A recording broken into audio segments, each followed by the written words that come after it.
Friends, आज हम लोग पार्शियल फ्रैक्शन करने के शॉर्टकट तरीके को समझेंगे, है ना। कितने शॉर्टकट तरीके से हम पार्शियल फ्रैक्शन कर सकते हैं उसको समझेंगे। एक है ना सिंपल एग्जांपल से हम इसको समझने का प्रयास करते हैं। जैसे 2x minus 3 divided by x minus 1 into X minus 2 का पार्शियल फ्रैक्शन है। पार्शियल फ्रैक्शन में टर्म को हम अलग अलग करते हैं। मान लेते हैं this equal to a upon x minus 1 है plus b upon x minus 2 है। तो हम a और b की वैसी वैल्यू निकालेंगे जिस पे a इक्वेशन सेटिस्फाई कर रहा है। तो आप देखें तो a की अगर वैल्यू फाइंड करनी है तो a इक्वल टू लिखेंगे। ये जो फंक्शन है ना, इसमें a के नीचे x माइनस 1 है तो x माइनस 1 वाले को रिमूव करके हम लिखेंगे, मतलब 2x minus 3 divided by x minus 2 लिखेंगे। और x माइनस 1 को जीरो करके x की वैल्यू 1 आ रही है तो इसमें x इक्वल टू 1 पुट कर देंगे।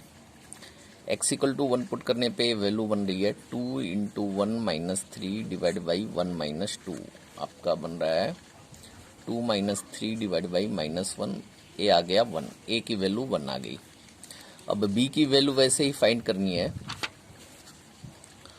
तो b की वैल्यू b के नीचे x माइनस 2 है तो 2x minus 3 divided by x minus 1 into X minus 2 के नीचे x माइनस 2 को हम रिमूव करके लिखेंगे, हाइड करके लिखेंगे। तो b की वैल्यू होगी 2x minus 3 divided by x minus 1 और x माइनस 2 को जीरो करेंगे तो x इक्वल टू 2 इसमें पुट कर देंगे।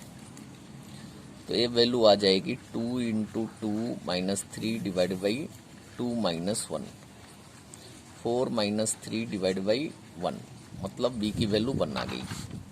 तो इस तरीके से हम लिख सकते हैं, कर सकते हैं कि 2x minus 3 divide by x minus 1 into X minus 2 की वैल्यू होगी 1 अपॉन एक्स माइनस 1, ए की वैल्यू 1 आई थी, plus 1 upon x minus 2।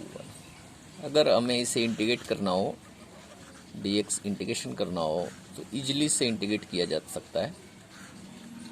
1 upon x minus 1 D का इंटीग्रेशन हो जाएगा log x माइनस 1 और 1 अपॉन एक्स माइनस 2 डी का इंटीग्रेशन हो जाएगा log x minus 2 plus c। तो पार्शियल फ्रैक्शन करके हम इतने कम्प्लेक्स फंक्शन का आसानी से इंटीग्रेशन भी कर सकते हैं। बाकी बहुत सारी जगहों पे पार्शियल फ्रैक्शन यूज होता है। तो ये आसान तरीका आपने सीखा पार्शियल फ्रैक्शन का।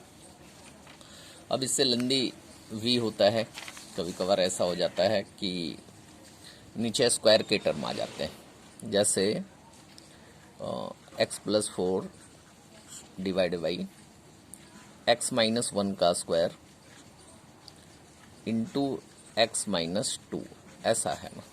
इसका पार्शियल फ्रैक्शन करना है। नीचे स्क्वायर का टर्म आ गया तो कैसे पार्शियल फ्रैक्शन करना है, तो इसका पार्शियल फ्रैक्शन करते समय ध्यान देंगे।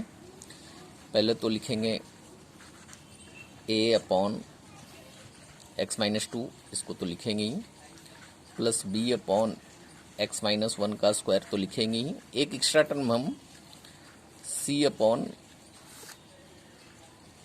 एक्स माइनस 1 लिखेंगे, ये लिखेंगे। तो a की वैल्यू अभी जैसे निकाले थे, a की वैल्यू निकालने के लिए हमको x प्लस 4 और x माइनस 2 a के नीचे है तो x माइनस 2 को रिमूव कर देंगे तो x माइनस 1 का स्क्वायर सिर्फ बचेगा और x माइनस 2 को जीरो करने पे x इक्वल टू 2 यहाँ पे पुट कर देंगे। तो ये वैल्यू आ जाएगी 2 प्लस 4 डिवाइड बाई 2 माइनस 1 का स्क्वायर, मतलब 6 डिवाइड बाई 1। तो a की वैल्यू हमारी 6 आ गई। b की वैल्यू भी उसी तरीके से निकलेगी।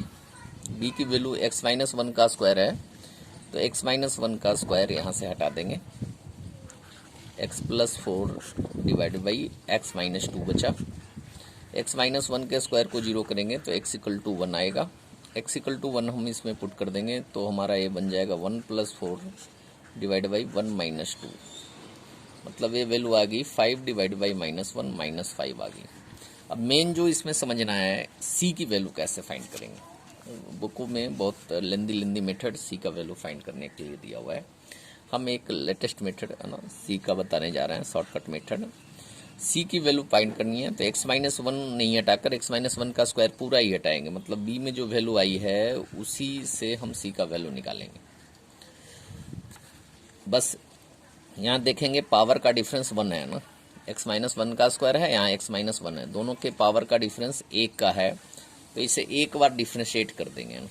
1/1 factorial differentiation of x plus 4 divide by x minus 2, इसको डिफ्रेंशिएट करके फिर x इक्वल टू 1 पुट करेंगे। डिफ्रेंशिएशन हम मान के चलेंगे कि आपको आती है, इसको u अपॉन v लगा के डिफ्रेंशिएट करेंगे तो x minus 2 into x plus 4 का 1 differentiation plus x plus 4 into X minus 2 का 1 differentiation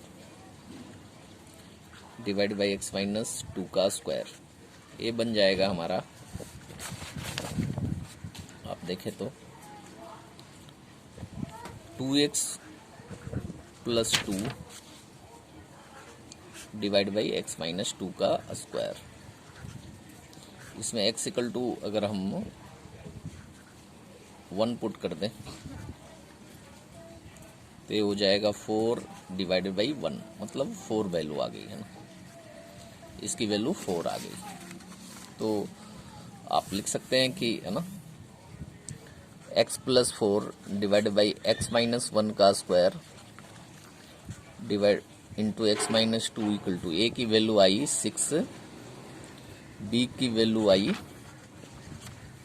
6 upon x minus 2, b की वैल्यू हमारे पास आई है -5 अपॉन एक्स माइनस 1 का स्क्वायर। इस तरह से हम a b c की वैल्यू निकालकर हम पुट कर सकते हैं। c की वैल्यू आई है 4, तो प्लस 4 अपॉन एक्स माइनस 1, और फिर इसको इंटीग्रेट वगैरह करना हो तो आसानी से किया जा सकता है। तो ये आपने पार्शियल फ्रैक्शन निकालने का शॉर्टकट तरीका सीखा। अगले वीडियो में और भी बहुत सारी चीज़ मैथ के बताए जाएंगे, और आगे ऐसी ही कम समय में अच्छी और उपयोगी चीज़ें सीखना चाहते हैं तो आप ये चैनल मेरा राजीव पटेल मैथ गुरु का सब्सक्राइब करिए। धन्यवाद।